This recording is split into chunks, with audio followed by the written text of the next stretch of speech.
Salam sejahtera. Hari ini kita akan sambung dengan tugasan PBL yang kedua dalam bab 8, bahan buatan dalam industri.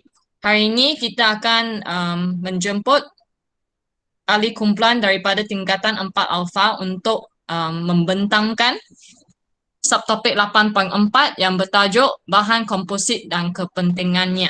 Okey, dijemput ahli-ahli kumpulan 8.4 untuk membentangkan subtopik ini. Okey, dipersilakan. Terima kasih Mem Ang. Okey. Bismillahirrahmanirrahim. Assalamualaikum warahmatullahi wabarakatuh. Kami daripada 4 Alpha akan membentangkan bahan komposit dan kepentingannya. Setinggi-tinggi penghargaan kepada ibu bapa dan guru yang telah membimbing kami untuk melakukan slide ini dengan jayanya. Pertama-tama, saya akan serahkan present ini kepada Ahmad Zarif Danish. Silakan.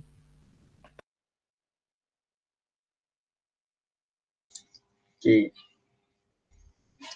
Slide next.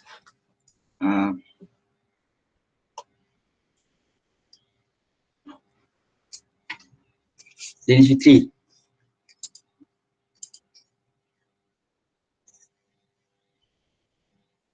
Next slide. Okay, maksud bahan komposit. Bahan baru yang dihasilkan daripada campuran dua atau lebih bahan, iaitu bahan matriks dan bahan pengukuhan seperti logam, alloy, kaca seramik dan polimer. Ini adalah contoh bahan komposit, iaitu gentian kaca dan plastik digabungkan untuk menghasilkan kabel komputer. Kedua-dua komponen bahan komposit mempunyai sifat fizik atau sifat kimia yang berlainan. Selain itu, apabila digabungkan, bahan komposit yang terhasil akan mempunyai sifat yang lebih baik daripada komponen asal. Dan bahan komposit adalah lebih kuat, lebih keras, lebih ringan, lebih tahan haba dan kakisan serta mempunyai sifat khusus. Seterusnya saya akan serahkan kepada Muhammad Zaili. Okey, untuk kita pergi lebih lanjut kepada contoh-contoh bahan komposit. Berikut antara contoh-contoh bahan komposit. Yang pertama ialah superkonduktor. Untuk superkonduktor ni adalah bahan yang menghasilkan ataupun mengkonduksikan haba dengan jumlah yang lebih banyak. Antaranya ialah seramik yttrium barium cuprum oksida, iaitu YbCO, yang terdiri daripada seramik dan logam ataupun oksida logam. Jadi dia akan menghasilkan bahan ataupun komponen baharu yang lebih kuat dan mampu mengkonduksikan arus elektrik dengan lebih banyak. Yang kedua, kita ada gentian optik, iaitu sebekas tali kaca yang diselaputi ataupun plastik yang diselaputi selapisan kaca. Jadi gentian optik ini lebih tahan kakisan, mempunyai keupayaan pemancaran yang tinggi dan mempunyai ciri-ciri yang lebih baik daripada plastik sahaja ataupun kaca sahaja. Seterusnya kita ada gentian kaca, iaitu hasil gabungan kaca beberapa lapisan plastik. Jadi gentian kaca ini mampu menggabungkan dua sifat fizik ataupun sifat kimia yang berlainan, menghasilkan satu bahan yang lebih kuat, iaitu gentian kaca yang lebih kuat, keras, mudah dilentur dan fleksibel. Seterusnya kita ada kaca fotokromik yang terdiri daripada argentum klorida dan kaca. Jadi argentum klorida ini mempunyai sifat anti UV yang mampu memperbaiki kelemahan kaca yang mudah ditembusi oleh UV. Seterusnya kita ada konkrit yang dipukulkan, iaitu konkrit biasa yang ditambahkan dengan jejaring dawat ataupun terulang keludi yang menjadikan ia lebih baik, lebih kuat dan mempunyai kekuatan regangan yang lebih padu. Slide seterusnya. Okey, antara kegunaan-kegunaan bahan komposit yang telah disebutkan, superkonduktor dibina untuk antara salah satunya lah. Kegunaannya adalah untuk membuat badan kereta api laju. Seperti yang kita tahu, kereta api laju menggunakan jumlah elektrik yang lebih banyak. Jadi superkonduktor ini amatlah sesuai untuk digunakan untuk membina badan kereta api laju kerana memaintainkan ataupun mengekalkan jumlah arus elektrik tanpa rintangan. Seterusnya gentian optik untuk membuat kanta kamera video, endoskop untuk memeriksa organ manusia. Seterusnya rangkaian kawasan setempat kerana mampu deliver data ataupun mampu memindahkan data dalam jumlah yang banyak dan pantas. Seterusnya gentian kaca yang lebih tahan kakisan, jadi sesuai untuk membina tangki penyimpanan air yang pastinya akan mengakis dinding tangki penyimpanan. Seterusnya kaca fotokromik, jadi digunakan untuk membina ataupun menghasilkan kanta optik, cermin panahan angin dan kanta kamera kerana mempunyai ciri-ciri anti UV yang mampu menapis sinaran UV daripada masuk ke dalam mata. Seterusnya konkrit yang dipukulkan. Jadi seperti yang kita tahu, masuk konkrit yang dipukulkan ini adalah gabungan dua bahan, iaitu bahan matriks iaitu simen dan bahan pengukuhan iaitu tulang keluli ataupun jejari dawai. Jadi dia menghasilkan satu struktur yang lebih kuat dan lebih kukuh, jadi sesuai untuk pembinaan jambatan, bangunan pencakar langit, pelantar minyak mahupun lebuh raya. Seterusnya saya serahkan slide kepada Anaki. Silakan Anaki. Saya akan belajar tentang sifat konkrit daripada campuran konkrit dan selular. Konkrit yang mempunyai dan tahan iaitu dan keluli dan bagi mudah karat. Ia berkukuhkan yang dapat kekuatan tinggi, kekuatan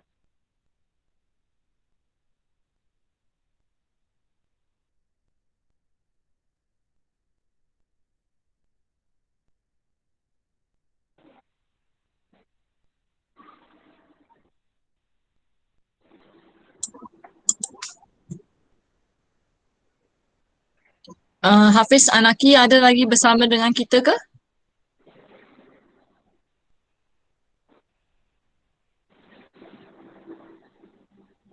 Hafiz Anaki. Okey, mungkin ada sedikit masalah teknikal di bahagian Hafiz Anaki di mana suara dia kurang jelas. Boleh saya menjemput ahli kumpulan lain untuk present on behalf of Hafiz Anaki kerana presentation tadi kurang jelas. Okay, ma'am, saya ambil satu Okay, so Hafiz Anaki kita minta Zul untuk membantu ya. Hafiz Anaki. Okay, untuk yang slide Anaki, untuk slide ini bertajuk konkrit ataupun konkrit diperkukuhkan. Jadi dia membaiki sifat konkrit dia sedia maklum kuat, iaitu mempunyai kekuatan mempatan tinggi, kekuatan rendah dan tahan kakisan. Tapi untuk menguatkan lagi struktur konkrit, jadi tulang keludi yang bersifat mudah karat dan mempunyai kekuatan regangan yang lebih tinggi akan ditambahkan sebagai bahan pengukuhan yang menghasilkan komponen baharu yang lebih berkekuatan mempatan yang lebih tinggi dan kekuatan regangan yang lebih tinggi dan juga tahan kakisan. Seterusnya plastik. It's lagging for.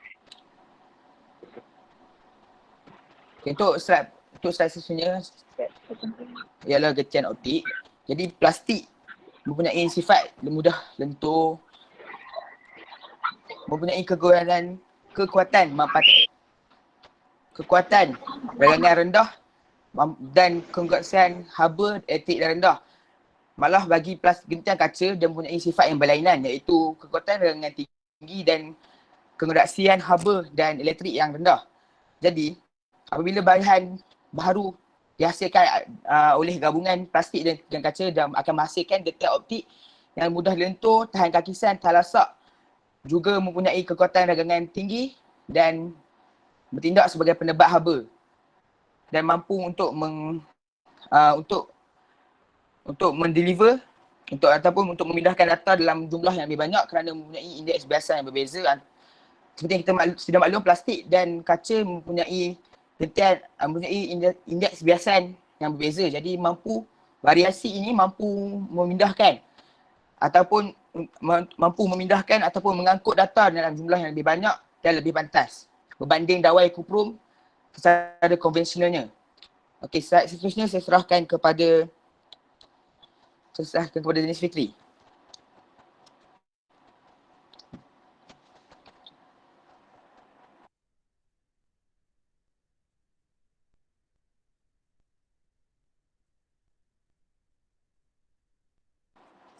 Maaf, seterusnya saya serahkan kepada Azad Katami. Silakan. Terima kasih diucapkan kepada saudara Zuhaili sebentar tadi di atas pembintangannya tersebut. Sekarang tibalah giliran saya untuk membentangkan tentang bagaimanakah gentian optik ni terbentuk. Gentian optik ni terbentuk daripada dua jenis bahan yang lain. Contohnya daripada plastik yang mempunyai kekuatan mampatan yang tinggi dan fleksibel dan digabungkan dengan gentian kaca, iaitu yang mempunyai kekuatan mampatan yang rendah dan merupakan satu bahan yang keras. Apabila digabungkan kedua-dua bahan ni, terbentuklah sebuah gentian optik, di mana gentian optik ni lebih mempunyai kekuatan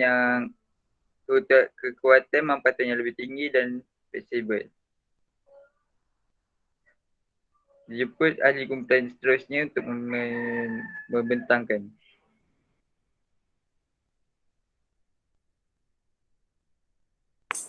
Terima kasih kepada saudara Azhar Katami. Jadi giliran saya untuk membentangkan tentang kaca fotokromik. Kaca fotokromik terhasil apabila kaca digabungkan bersama-sama argentum klorida. Kaca dan argentum klorida pula merupakan komponen asal bagi kaca fotokromik. Bandingan sifat bagi kaca dan argentum klorida adalah kaca bersifat luksina, tidak menyerap sinaran UV, tidak sensitif terhadap cahaya. Manakala argentum klorida pula luksina kepada cahaya nampak, menyerap sinaran UV, sensitif terhadap keamatan cahaya. Kaca gabungan kepada kedua-dua bahan ini menghasilkan kaca fotokromik yang bersifat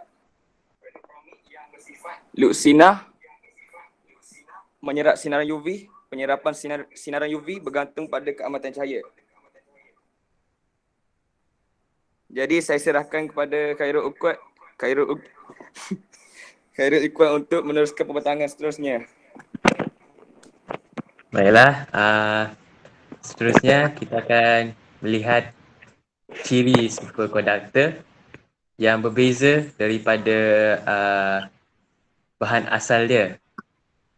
Seperti yang kita tahu, superkonduktor dia bersifat tidak ditegangan elektrik pada suhu yang sangat rendah. Ciri ini membolehkan dia untuk mengalihkan lebih banyak tenaga elektrik, justru menjadi satu konduktor elektrik yang lebih hebat. Okey. Itu saja dari kami. Sekian, terima kasih.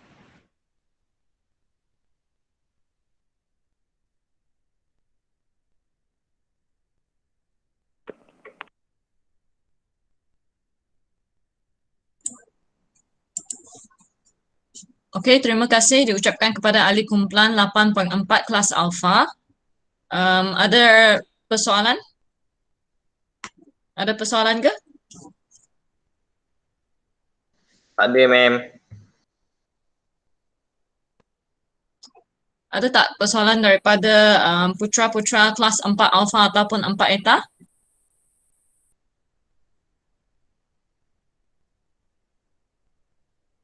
Tak ada?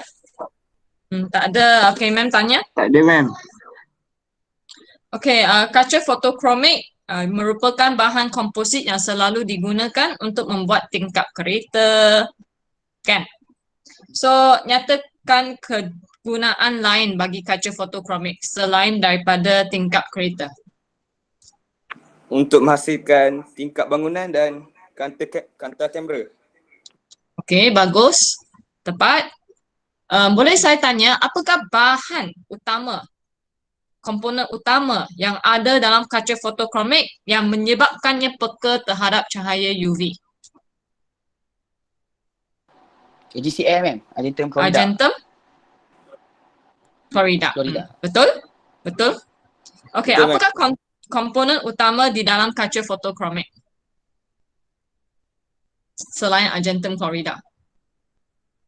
Ada dua lagi komponen utama, iaitu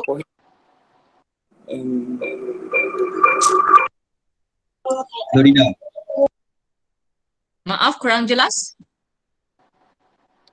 Kuprum 1 Florida dengan kaca. Okay. So, apakah tiga komponen utama? Boleh ulang lagi?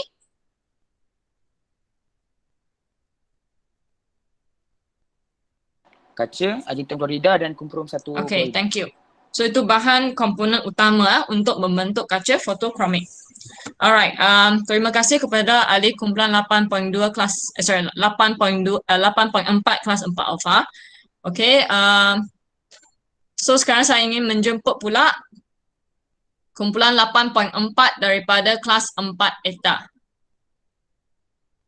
Diminta ahli kumpulan kelas 4 ETA 8.4 untuk buka kamera dulu.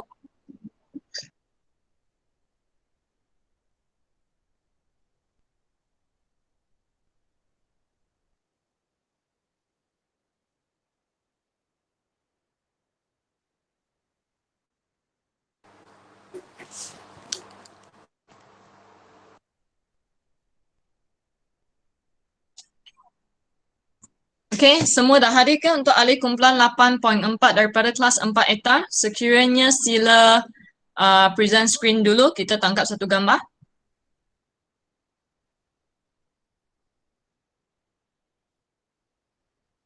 Share screen dulu.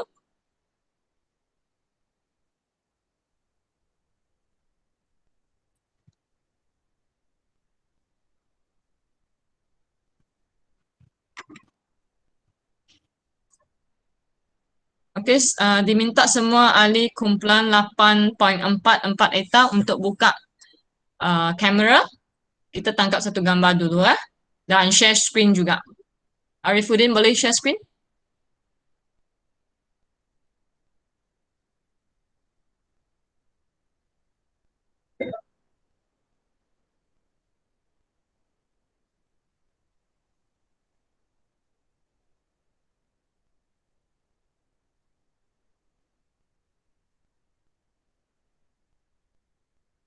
Oh, Iman. Iman yang share screen.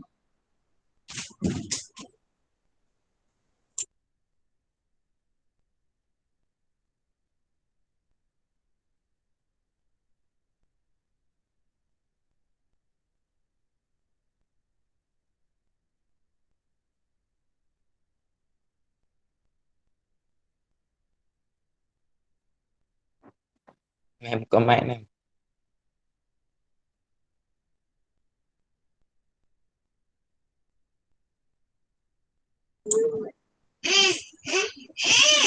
Ah.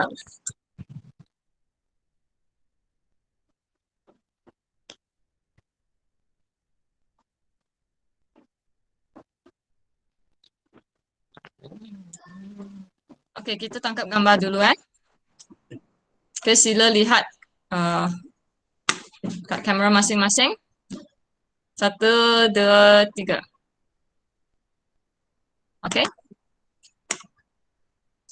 So sekarang saya menjemput ahli kumpulan 8.4 daripada 4 ETA untuk membuat persembahan PowerPoint slide-nya. Okey, dijemput. Terima kasih ma'am. Assalamualaikum kepada semua putra dan selamat petang. Ini kumpulan kami akan membentangkan tentang 8.4 iaitu bahan komposit dan kepentingannya. Okey, kita akan masuk kepada maksud bahan komposit. Maksud bahan komposit ialah gabungan dua atau lebih bahan yang bukan homogen, iaitu bahan metrik dan bahan pengukuhan. Kat sini kita ambil contoh kayu. Bahan metrik dia ialah lignin dan bahan pengukuhan dia ialah gantian selulosa. Jadi apabila digabungkan dia akan membentuk kayu, iaitu bahan komposit. Kedua-dua bahan komposit ini, kedua-dua komponen bahan komposit ini dia mempunyai sifat kimia dan sifat fizik yang berlainan. Okey, saya akan teruskan kepada Yasfi Khalis.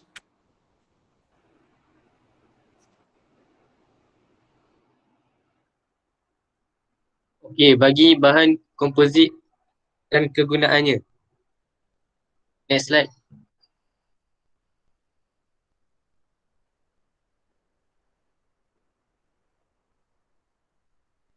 Bahan komposit digunakan secara meluas dalam pembangunan dan perkembangan teknologi pada masa kini. Okay, bagi contoh yang pertama, konkrit diperkukuhkan. Konkrit diperkukuhkan ni terhasil apabila tululang keluli atau jejari dawai yang merupakan bahan pengukuhan dibenamkan ke dalam konkrit, iaitu bahan matriks.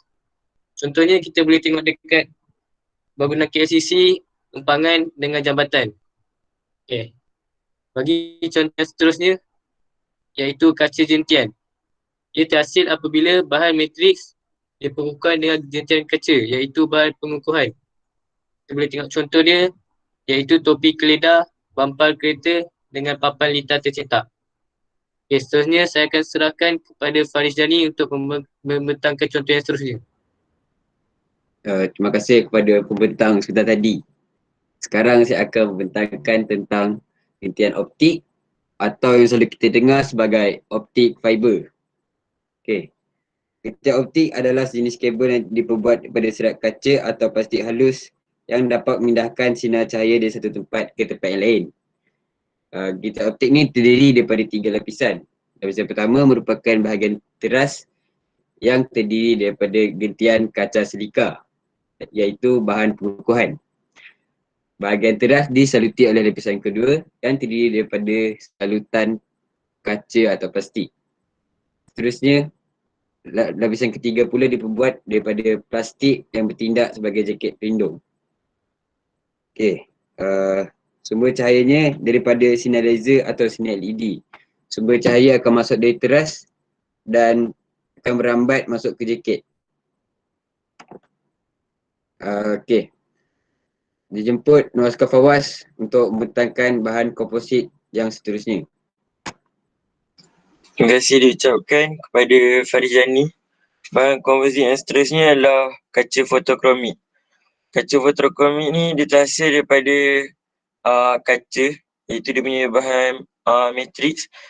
Kaca ni dia digabungkan bersama-sama dengan argentum klorida dengan kupron 1 klorida, iaitu bahan pengukuhan dia. Apabila didedahkan kepada cahaya kaca fotokromik ni, dia akan menjadi gelap. Hal ini disebabkan pembentukan atom argentum yang menghalang laluan cahaya. Okey, terus kepada slide yang seterusnya.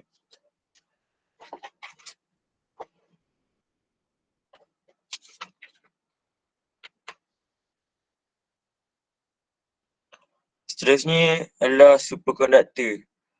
Seperti seramik yttrium barium kuprum, iaitu YbCO. Dia ni merupakan bahan komposit yang memiliki sifat superkonduktif seperti alloy.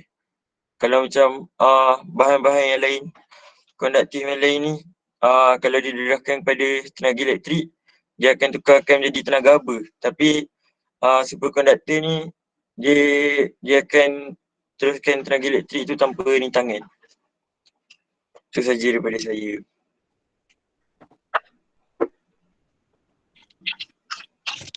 Okey, seterusnya perbandingan dan perbezaan sifat bahan komposit dengan komponen asal. Okey, next.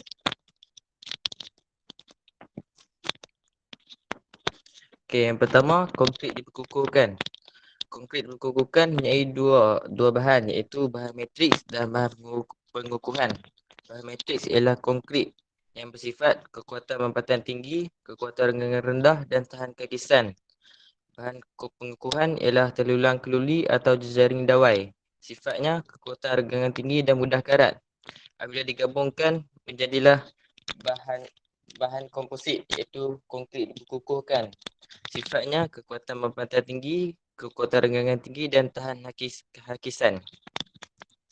Seterusnya, kaca gentian. Kaca gentian digabungkan oleh plastik dan gentian kaca. Sifat bagi plastik ialah kekuatan regangan rendah, kekonduksian haba dan elektrik rendah, tahan hakisan dan tahan lesak. Sifat bagi gentian kaca, kekuatan regangan tinggi, kekonduksian haba dan elektrik rendah. Apabila digabungkan, maka terhasillah bahan komposit iaitu kaca gentian yang mempunyai sifat kekuatan regangan tinggi dan penebat haba dan elektrik dan tahan hakisan dan tahan lesak.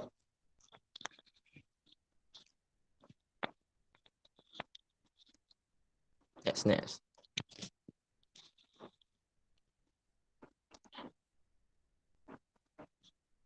Next slide, gentian optik.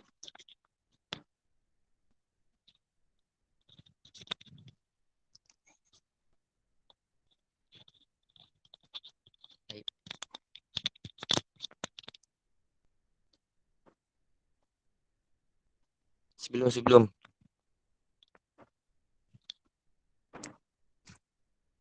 Oh, salah buat.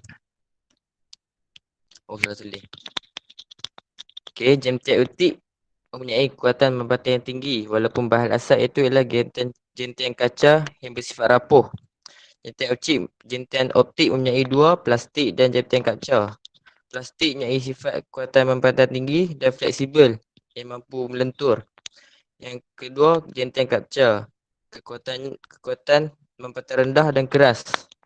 Dan gentian optik mempunyai sifat kekuatan membentang tinggi dan fleksibel yang mampu melentur. Okey, next ialah Arifuddin. Terima kasih diucapkan kepada Nufal Mukri. So sekarang saya nak terangkan tentang perbandingan kaca fotokromik. Kaca fotokromik ni dia dihasilkan daripada gabungan argentum klorida dan juga kuprum 1 klorida.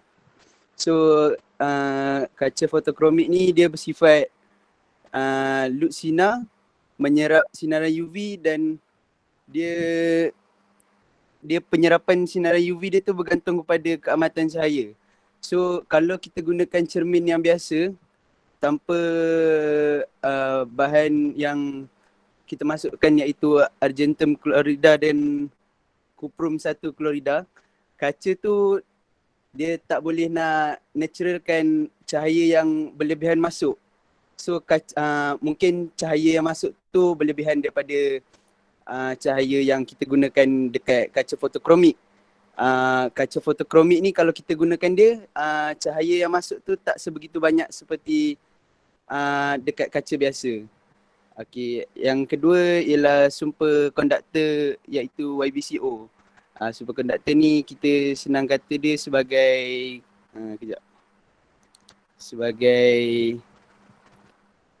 contoh untuk superkonduktor ialah seperti seramik yttrium barium kuprum oksida YBCO. Dia merupakan bahan yang boleh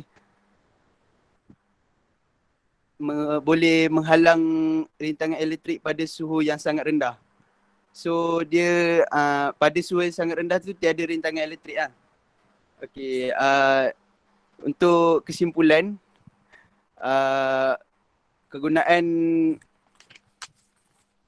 bahan komposit ni sebenarnya dapat membantu negara untuk menjadi lebih maju seperti negara yang berteknologi tinggi seperti negara Jepun, disebabkan bahan komposit banyak menyumbang dalam menghasilkan suatu projek yang bertaraf dunia untuk memenuhi wawasan 2020 pada tahun kini. Seperti yang kita dapat tengok, antara projek yang dapat kegunaan bahan komposit yang dapat menyumbang kepada wawasan 2020 ni seperti menara berkembar, iaitu menara berkembar. Lepas tu kita boleh tengok dekat Bandar Putrajaya, dekat penghasilan kereta proton sekarang. banyak bahan-bahan komposit yang dah digunakan untuk menjadikan negara kita bertaraf dunia. So itu sahaja daripada saya. Sekian, terima kasih.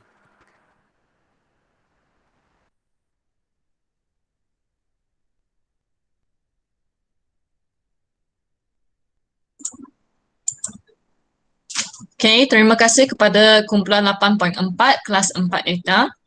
Sekarang kita buka kepada sesi soal jawab. Ada pertanyaan?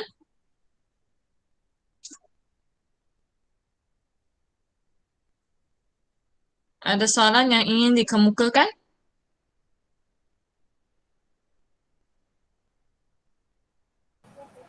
Tak ada, ma'am. Yang ada soalan? Lepas ni kita nak ujian kuis sudah. Ada tak soalan? Tak ada, ma'am. Tak ada. Okay, tak ada, ma'am bagi soalan. Apakah namakan bahan matriks dan bahan pengukuhan yang membentuk kaca gentian.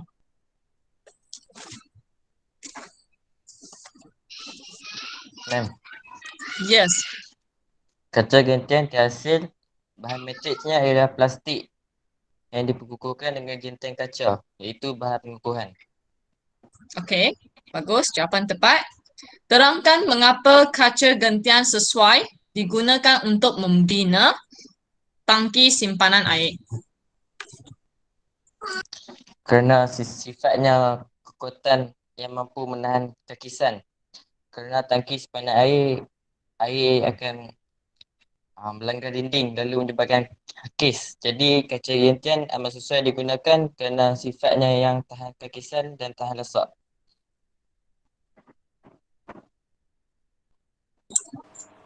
Boleh diterima jawapan anda? Betul, ma'am, betul. Boleh diterima. Betul, Okay, betul. ada soalan Sekali, lain ma'am, tepat. daripada kelas pelajar-pelajar kelas 4 Alpha dengan 4 Eta? Ada soalan lain? Tak ada, ma'am. Clear, ma'am, jelas. Clear, ma'am. Okay, kalau tak ada, ma'am nak stop recording ya. So, ma'am stop recording dulu. Okay, terima kasih atas pembentangan daripada dua kumpulan ni, iaitu kumpulan 8.4 kelas Alpha dan juga kumpulan 8.4 kelas 4 Eta. Sekian, terima kasih.